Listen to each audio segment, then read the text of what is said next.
From Springfield to Chicago, try to give you a whole spectrum approach to what's going on here in Illinois. This is Springfield's Morning News. I'm Greg Bishop on 92.7 WMAY. Springfield's News and Talk.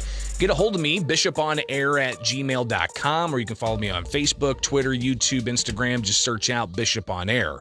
At 7:12, I want to welcome in now a guest we've talked to in the past, who's a talk show host up in the Chicagoland area. He's a reporter for various media outlets, and somebody who's not afraid to ask questions.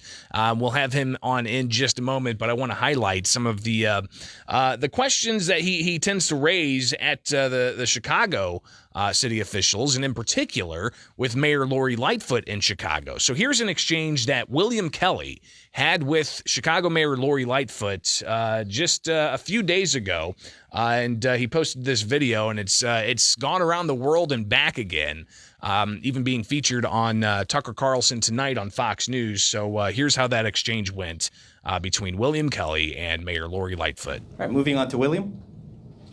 Thank you.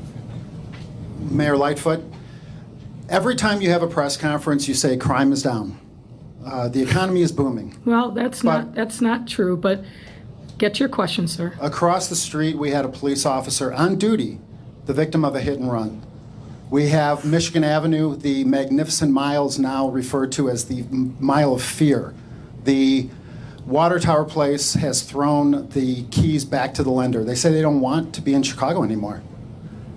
Real Chicagoans are asking me, how could you possibly even consider running for re-election as mayor of the city of Chicago after all the harm you've caused? Well, I disagree with you fundamentally, and I don't think I need to address and dignify your comments 1 second further. Next question. I have a follow-up question regarding the mayor's race. You have a few possible challengers. Cam Buckner just got charged or possibly convicted of his second DUI. You have John Catanzaro, who couldn't even hold on to his own police badge.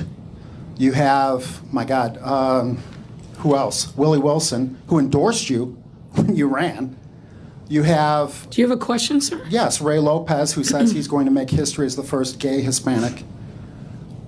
Of all of these challengers, who do you see as your greatest challenge? I am not focused on any of the other people who are saying that they're going to run for mayor. What I'm focused on a day-to-day basis is doing my job, doing the job that people elected me to do. So again, you can find that clip and hear more of that with William Kelly and his reporting, and you can find him online and follow him. He joins us now live on WMAY. William, thanks for taking time with us this morning. It's good to talk to you again. It's great to be with you, Greg. How are you doing, brother? You know, it's fascinating because I enjoy talking to other reporters who are out there in the field asking tough questions.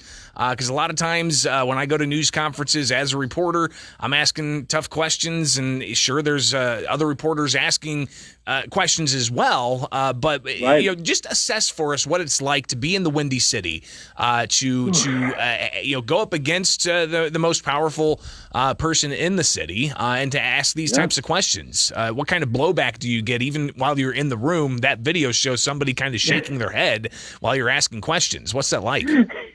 Exactly. Greg, that is an excellent question that only a fellow reporter would ask, because, I was born and raised in Chicago, and I love Chicago with all of my heart, so it's personal with me. A lot of these reporters, as you well know, they're moving their way up the reporter ladder, and Chicago's just one little stop on their hopeful, rise to the World News Tonight desk or something. And they really don't care about Chicago. They don't know where Michigan Avenue is or how to get to the Bean or whatever. That's the only thing they're trying to figure out. So, for me though, it's personal. Okay. And, so I ask real questions.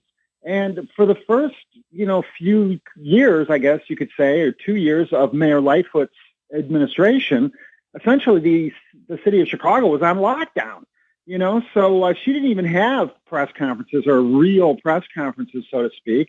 So she was able to just go out in front of the cameras every day and tell people that crime is down.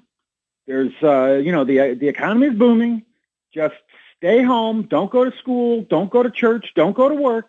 The pot dispensaries are open, so don't worry about that. And, those people breaking the windows and stealing and looting, that's civil rights, and we have to promote that. We have to be happy about civil rights. And, and people were becoming extremely depressed and disillusioned with the city of Chicago. So the second I was able to actually go to a press conference, and yes, I am a credentialed, reporter in the city of Chicago, believe it or not, I still have my press credential. They haven't taken it away yet. I started going to Mayor Lori Lightfoot's press conferences and asking what I consider to be legitimate questions. So, and of course, all hell broke loose.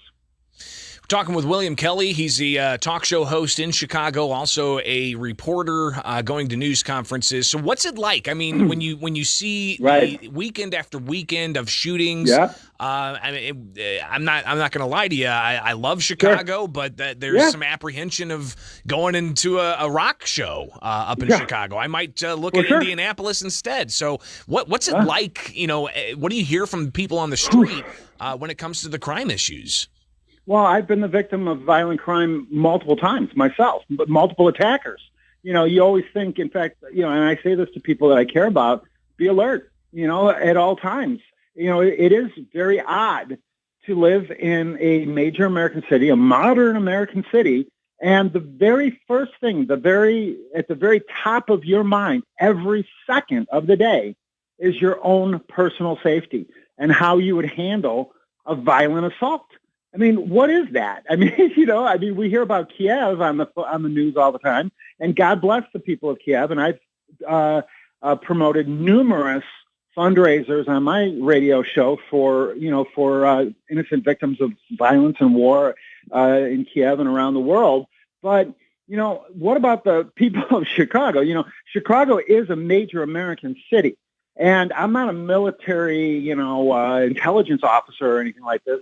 But I can say this, if you're an American, you might want to, try and hold on to a major American city. It's even if you don't want to look at it, even if for whatever partisan political reasons you're looking at the city of Chicago, in a negative light, just as an American, you might want to consider like a major American city as some kind of an asset that should be held on to. You know what I'm saying? It's a world-class city. It's a world-class city. It's a world-class city. Illinois itself is the heart of the country, if you not just on the map, but when you look at the logistics, you've got every major railroad that comes through here, every major highway that comes through here, waterways. How do you feel that has led to the perception of corruption? How do you feel that Illinois' prominence in that space of logistics and the moving of goods has that led to an increased ability for people to capture that and to corrupt that? Well, it's a digital hub. It's everything. And why do you think the drug cartels are all located in Chicago? And, I'm actually serious. This is you're 100% right. And we, sadly, and I mean this, I'm not trying to be partisan here. I think I've been an equal opportunity offender with both Democrat and Republican elected officials here in the state of Illinois over the last few years, in particular. But the Chicago is a one-party city, one-party state, whatever you want to call it, and so what I like to refer to as the worthless, incompetent, and/or corrupt politicians are not doing anything to make the citizens of Chicago safe. I was born and raised on the south side of Chicago, okay? And I can tell you, I felt safer as a little kid riding the red line down, at 95th and the Dan Ryan than I do walking down Michigan Avenue right now. They have gun-sniffing dogs at the Neiman Marcus store. What? It's weird because I have oddly adapted to this mentality. I go, the second my feet hit the ground in the morning, I'm ready for anything.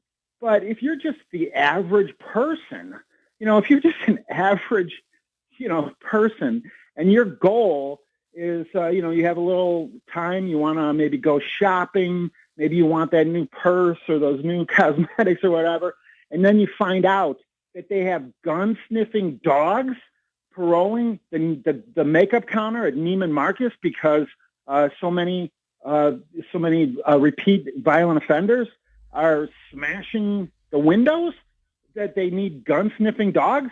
Are you really going to drive down to Michigan Avenue to do shopping? No, of course not. No sane person would. So, well, William, we're basically out of time, but I did want to touch on this just briefly. Last time we talked to you, you were looking to get the Republican nomination for Secretary of State. That's not the case anymore. No, it's not. I have. I realize now I have a much bigger and more personal, I guess you could say, agenda, and we're going to be making an announcement on Twitter. It has to be a Twitter announcement nowadays, right, Greg? At William J. Kelly on Twitter at 5:00 today. I think it's, I am a reporter, but I also believe that I am a citizen and I need to give some kind of answers to the problems. Yeah, so the First Amendment, it's freedom of speech, freedom of assembly, freedom of the press, and those things are not necessarily one or the other. It can be all. So I appreciate you taking the time with us.